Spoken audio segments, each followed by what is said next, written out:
تو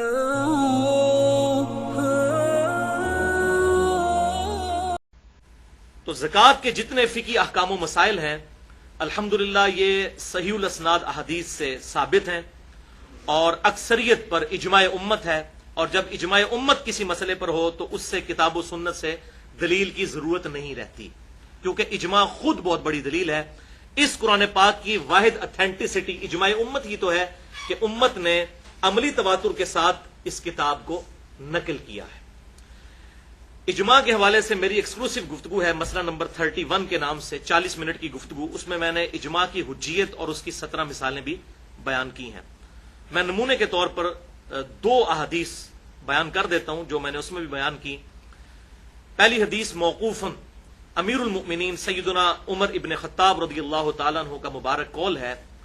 المصنف ابن ابی شیبہ میں انٹرنیشنل نمبرنگ کے مطابق کتاب البیوع چیپٹر میں 22,990 انہوں نے کوفے کے قاضی شریح کو خط لکھا کہ جب بھی تجھے کوئی مسئلہ آئے تو سب سے پہلے کتاب اللہ میں اسے تلاش کر، اگر کتاب اللہ میں نہ پائے تو پھر سنت رسول صلی اللہ علیہ وسلم میں اسے تلاش کر، اگر سنت میں بھی نہ پائے تو پھر امت کے اجماع میں دیکھو کہ امت کس چیز کو ایکسپٹ کیے ہوئے ہے، اور اگر اجماع میں بھی نہ پاؤ تو پھر تم اجتہاد کر سکتے ہو، اور اگر نہ کرو تو تب بھی درست ہے اجتہاد۔ تو یہ بنیادی طور پہ 4 چیزیں ہیں، کتاب اللہ، سنت اور اجماع، یہ مین ایبسولوٹ 3 دلائل ہیں، اور چوتھی چیز جو ہے اجتہاد، وہ ایبسولوٹ نہیں ہے، ریلیٹو ہے، اس میں اختلاف ہو سکتا ہے، آپ کو بھی حق ہے اختلاف کرنے کا، مجھے بھی۔ پوری امت کے لیے اجتہاد کا دروازہ قیامت تک کے لیے کھلا ہے، کتاب و سنت کے دلائل کی روشنی میں، اپنی ذاتی رائے کی روشنی میں نہیں۔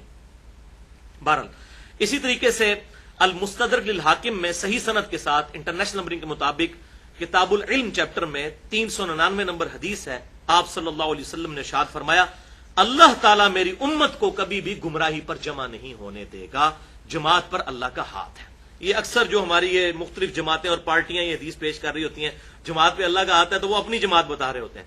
اس جماعت سے مراد اجماع امت ہے، یہ پارٹیاں بازیاں نہیں ہیں جو یہ جعلی قسم کی پارٹیاں بنا کے، اور سیاسی پارٹیاں اور مذہبی پارٹیاں اور ان کے امیر بنائے ہوئے ہیں، یہ جماعت مراد نہیں، اس سے مراد ہے امت کی مین سٹریم، اجماع امت۔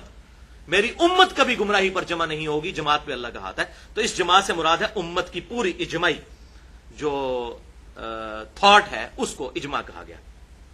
اس پہ اللہ تعالیٰ اس امت کی حفاظت کرے گا۔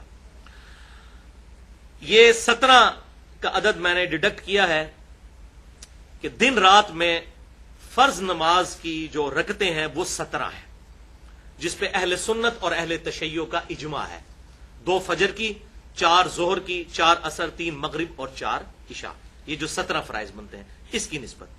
پچھلی دفعہ بھی میں نے یہ بات کی تھی تو لوگوں کی طرف سے یہ بھی کیوری آئی کہ بھئی اہل تشیع آپ کیوں کہتے ہیں، اہل تشیع تو 3 نمازیں پڑھتے ہیں۔ تو بھائیو، اہل تشیع 3 نمازیں نہیں پڑھتے، اہل تشیع بھی 5 نمازیں ہی پڑھتے ہیں، وہ نمازوں کو جمع کرتے ہیں، ظہر اور عصر کو جمع کرتے ہیں، اور مغرب اور عشاء کو بھی جمع کرتے ہیں۔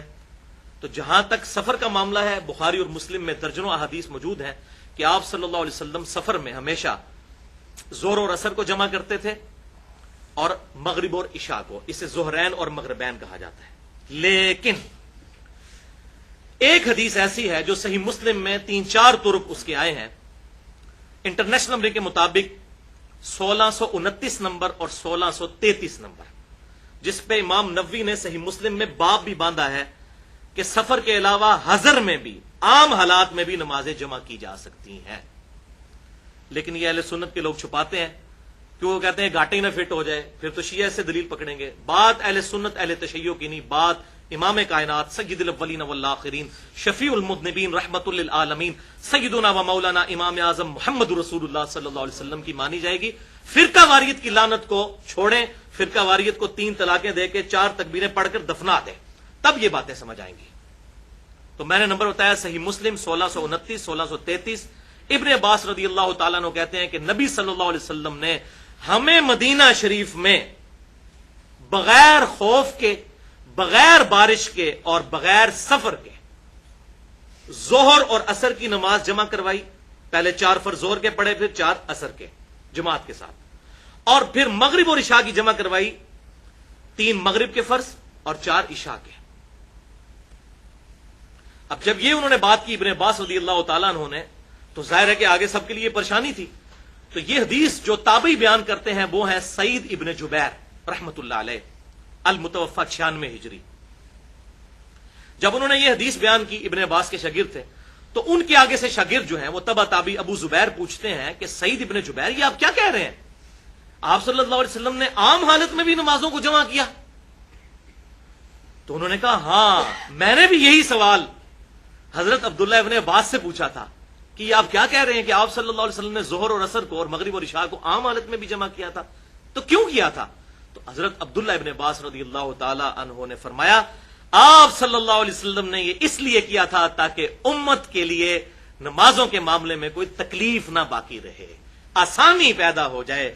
حریص علیکم بالمؤمنین رؤوف الرحیم، اللہ کے محبوب صلی اللہ علیہ وسلم مومنین کی جانوں سے بڑھ کر ان پر رحم فرمانے والے ہیں. لیکن مولویوں نے یہ فیسلٹی ہم سے چھین لی اور اس سے شیعہ سنی کا مسئلہ بنا دیا. ہاں یہ بات درست ہے، اس کی روٹین نہ بنائی جائے. کبھی کبھار کوئی جمع کرتا ہے، روٹین بھی اگر کوئی بنائے اس میں فتویٰ کوئی نہیں لگے گا. ایون اہل تشیع کی کتابوں میں بھی یہ لکھا ہوا ہے کہ افضل یہی ہے کہ پانچوں نمازیں الگ الگ وقت میں پڑھی جائیں. یہ صرف جائز ہے، ہم بھی یہی کہتے ہیں، افضلیت یہی ہے کہ 5 نمازیں الگ الگ وقت میں پڑھی جائیں.